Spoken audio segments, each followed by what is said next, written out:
কেমন আছেন সবাই?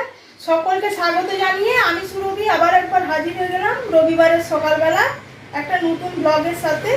অনেকক্ষণ আগে উঠেছি, আজকে 5:30টায় ঘুম ভেঙে গেছে জানেন। নিয়ে সকালে 1 ঘন্টা হেঁটে এলাম, তারপরে ব্রেকফাস্টে রুটি তরকারি বানিয়ে খাওয়া হয়ে গেল। চায়ের কাপটা নিয়ে বসেছিলাম, সেটা মোটামুটি শেষ, কমপ্লিট।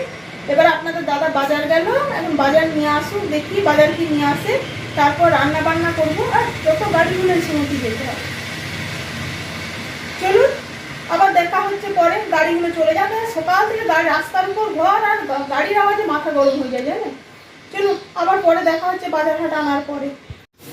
ব্রেকফাস্ট খেতে খেতে ভাতটা বসিয়ে দিয়েছিলাম, নিয়ে ব্রেকফাস্ট করে তার বাসন টাসন ধুয়ে নিয়ে চাটা খেলাম। নিয়ে চাটা খেয়ে এসে ভাতের ফ্যানটা ঝেড়ে নিলাম, ভাতটা ফুটিয়ে নেওয়ার পর।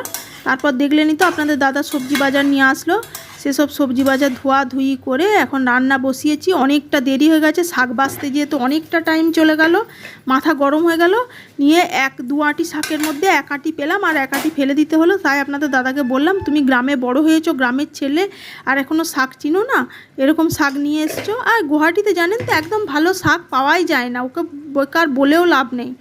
নিয়ে এই যে ঝিঙা আলু পোস্ত বসিয়েছি, ঝিঙেগুলো খুব কচি কচি ছিল। আর গরমের দুপুরে আমের ডাল আর ঝিঙা আলু পোস্ত মানে বাঙালির অত্যন্ত প্রিয় একটা খাবার। নিয়ে সেটাই ভাবলাম। আর আপনাদের দাদা বললো বড় মাছটা আর করতে হয় না এবেলায়, অনেকটাই দেরি হয়ে গেছে, আর তোমারও অসুস্থ শরীরে এখন বেশি প্রেশার নেওয়ার দরকার নয়, অল্প বিস্তরই রান্না বান্না করো। কিন্তু আমার আবার মনে হয় জানেন তো, যে সারা সপ্তাহ খাই না, একটা সপ্তাহে একদিনই বাড়িতে থাকে, বাড়িতে খাওয়া দাওয়া করে, 2 রকমের রান্না না করলে আমারও বেশ মনটা সায় দেয় না। ঝিঙা আলু পোস্তটা জল ঢেলে দিয়ে গ্যাসের ফ্লেমটা মিডিয়ামে করে দিয়ে, আর এই যে মাছটাও ভাজতে দিয়ে চলুন স্নানটা করতে আসি। অনেকটা দেরি হয়েছে, 1:45 অলরেডি বেরিয়ে গেছে। স্নান করে এসে খেতে দেবো। অবশেষে স্নান করে চলে আসলাম এতক্ষণে দুপুরের খাবার রেডি করতে।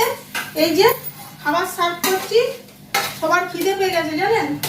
আর একা হাতে সমস্ত কিছু করতে যেয়ে দেরি হয়ে যায়, কি যে রান্না করবো সে বুঝতে আবার টাইম চলে যায়। শেষ পর্যন্ত দেখুন কি রান্না করলাম। এই যে খাবার সার্ভ করছিলাম, প্রথমে এখান থেকে শুরু করছি। এই যে এটা হচ্ছে স্যালাড, পেঁয়াজ শসা কাঁচা লঙ্কা লেবু দিয়ে, এটা হচ্ছে ছেলের, এটা হচ্ছে ছেলের বাবা শুধু শসা। আর এই যে আমের চাটনি করলাম, অবভিয়াসলি ভাত তো আছেই। আর এই যে আমের ডাল বানালাম, শাক ভাজা, কলমি শাকটা ভেজেছি, আর এই যে ঝিঙা আলু পোস্ত। আর এই যে খাবার আগে মাছটা এবার তুলে নিয়ে থালাতে যা সার্ভ করে দেওয়ার পালা। চলুন একে একে আবার খাবারটা সার্ভ করি, অনেকটা বেলা হয়ে গেছে, ওদের বাবা ছেলের খিদে পেয়ে গেছে। চলুন খাবার টেবিল আবার দেখা হচ্ছে। যাক, এই যে এসে খাবার রেডি করে নিয়েছি, থালা সাজিয়ে দিয়েছি। থালা সাজালে আমারও ভালো লাগে আর ওদেরও ভালো লাগে। কিছুদিন তো বেশ এক তরকারি ভাত করে করেই চললো, এইভাবে খেতে দিলাম।